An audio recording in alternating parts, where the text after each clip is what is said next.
It's wonderful to have you here today, Murray. Thank you. Really appreciate your time. We're here at the Yukon Transportation Museum and talking about your great contributions to Yukon heritage. And I'd like to acknowledge that we're on the traditional territory of the Kwanlin First Nation and the Ta'an-Kwachun Council. You have had a long and varied relationship with Yukon heritage, and from the beginning, would you be able to recount how did you come to the Yukon? How did you fall into being a real trailblazer with Yukon heritage in many ways? It's probably worthwhile going way back. I mean, way back to 1960 or so. I was a fan of Robert W. Service as far back as I can remember, but certainly by 1960, I had snippets of his poetry taped up on my bedroom walls. So, And then I never, the Yukon was kind of back there somewhere. And then in 1985, I had a Cessna 172 that I had cruised around BC a lot. And I said, well, it's time for a major adventure. So I flew up to the Yukon and then continued on up to Tuktoyaktuk, across to Fairbanks and so on. And in that flying tour, I totaled about 50 hours flying time. Absolutely fell in love with this place. It was a combination of the land and the people just doing the most amazing things here. And it sort of took off from there.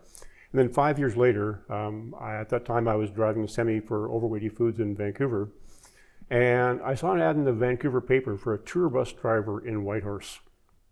And I flashed back to that 1985 trip and yeah, it's time for a change. At a fraction of the money I was making. But it was time to just get out and be where I had a pretty good idea I needed to be, and never look back. I mean, it wasn't always easy, but it was absolutely the right choice.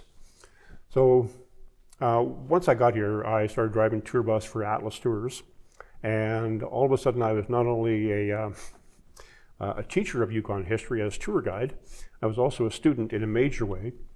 So I write index cards with information and have them tucked under my hip in the bus. And okay, mile 918.2, this is going on, eh? And so I have a huge box full of those index cards from those days, and it sort of took off from there. Then move ahead a bit to 1995 or so. I had a day off from the buses, so went for a walk in Carcross, a big walk up Montana Mountain, and found this stone house up there. Wow, this is cool. So I went back to Carcross, and nobody had any really solid information about this place. A bunch of nonsense. Oh, yeah, some Buddhist monks built it, and geez, I don't think so. So anyway, so I started doing some research at the Yukon Archives, and wow, is this ever cool? So all of a sudden, I'm practically living in the Yukon Archives on my off hours, going through files that hadn't been opened in the 100 years since they were created. And that led to my first book, Fractured Veins and Broken Dreams, the story of those mines. Then 2 years later, when I finally published my book, the husband of one of my cousins built a website for it. Very simple one. And as well as advertising the book, I started posting some Yukon history on it, largely because in 1997 there just was nothing out there. A little bit of information posted by people from outside, but very little, and it sort of went from there. So would you say that this was an early tourism website of the Yukon? This is something, it's a very different way of sharing history from index cards to websites and learning how to do websites. And as an early adopter, that must have been an adventure.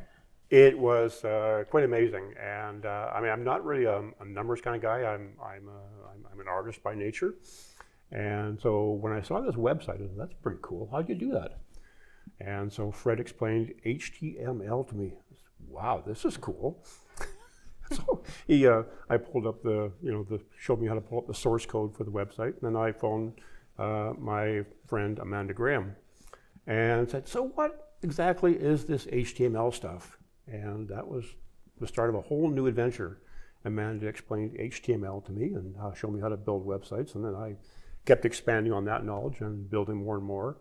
And within, I guess, about 2 years, I was actually building websites for clients as well as expanding on my own.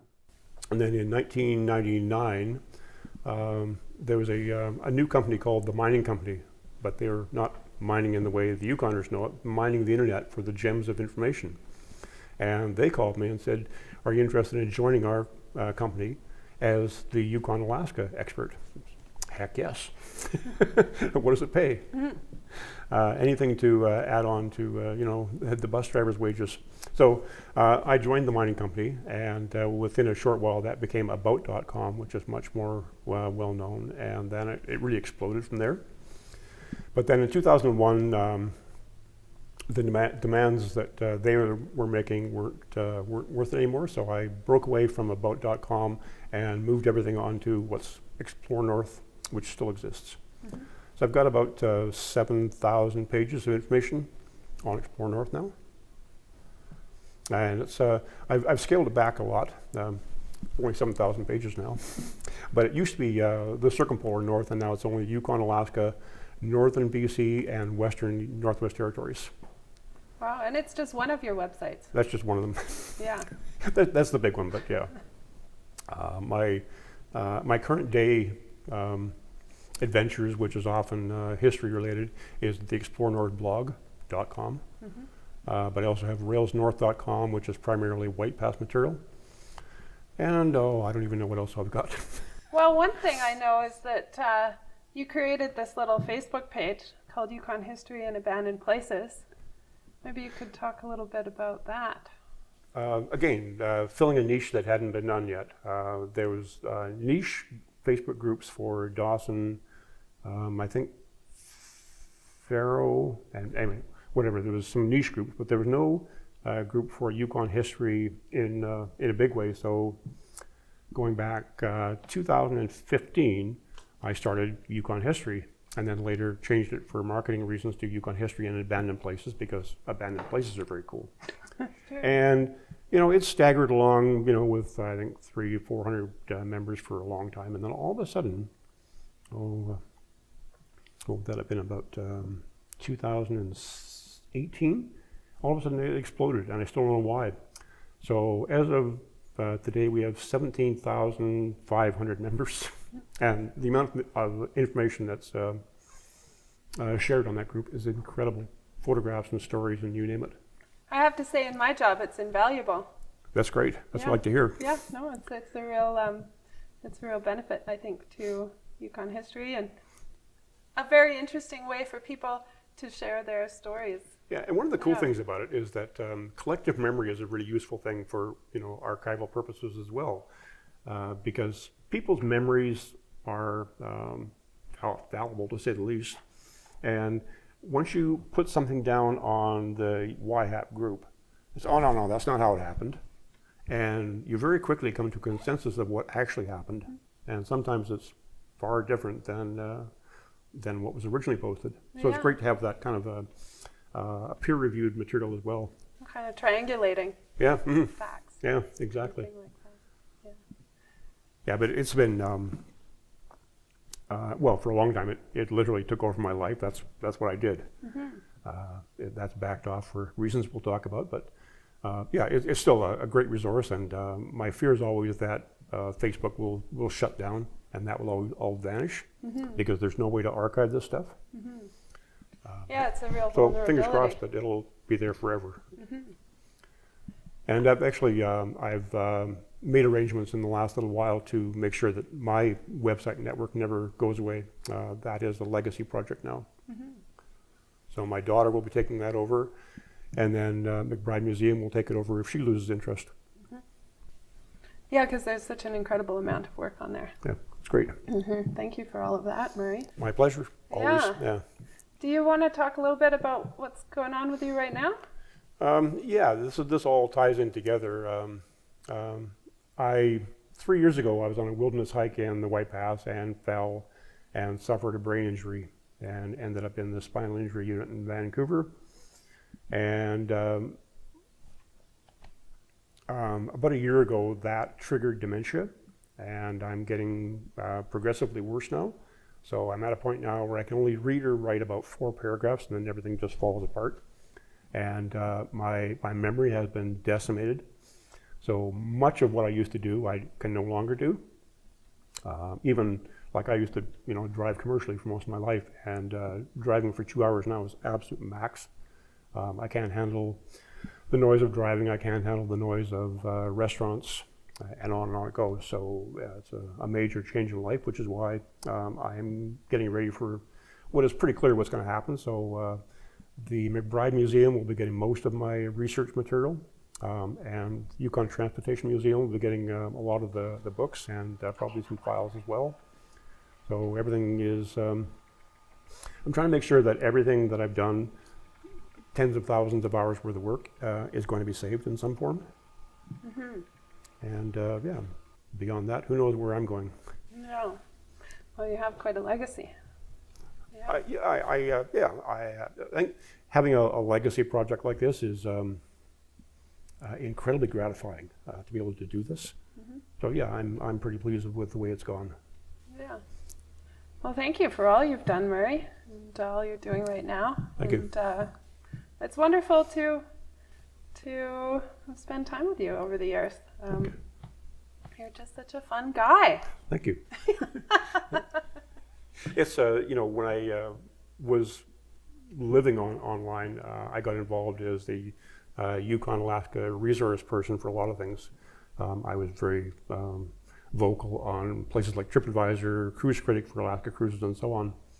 And in 2005, a company from Florida called me and said, "Can you do the same thing that you do online on the stage of a cruise ship?" Hell yes, I can. So, Kathy and I discussed it as well. A cruise ship is not really our style, but we'll give it a shot.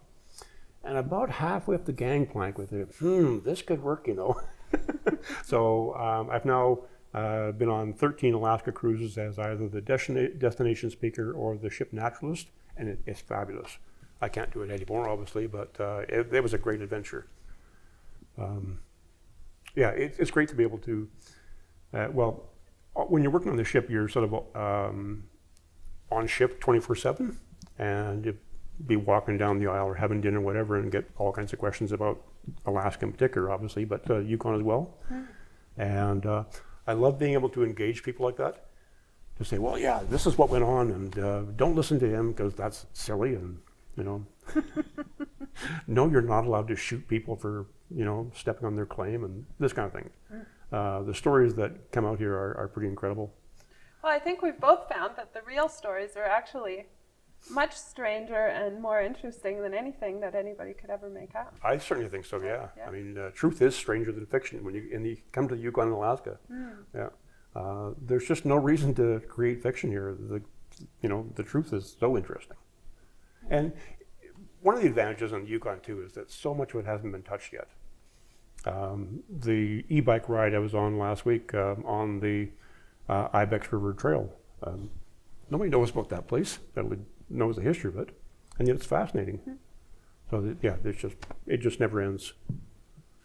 I had several other books in mind to write, but that was then, and this is not. Mm-hmm. Do you want to talk about any of your hiking adventures that you've done? I know you're an avid hiker. Yeah, my passion was always for off-trail hikes, and if there was a history part of it, that was obviously a huge advantage. So one of the coolest ones is actually 115 miles south of us in the White Pass, the Inspiration Point Mine, which everybody who's been on the White Pass train, they point out, it's over there, but you probably can't see it, and it's true. And many years ago, I was talking to one of the park rangers at Bennett, and he said that the National Park Service had asked him to guide him into the mine. So we discussed how he was going to take them in. He says, well, I think his route was going to take them 5 hours to get in. He says, my route takes 45 minutes. He says, what?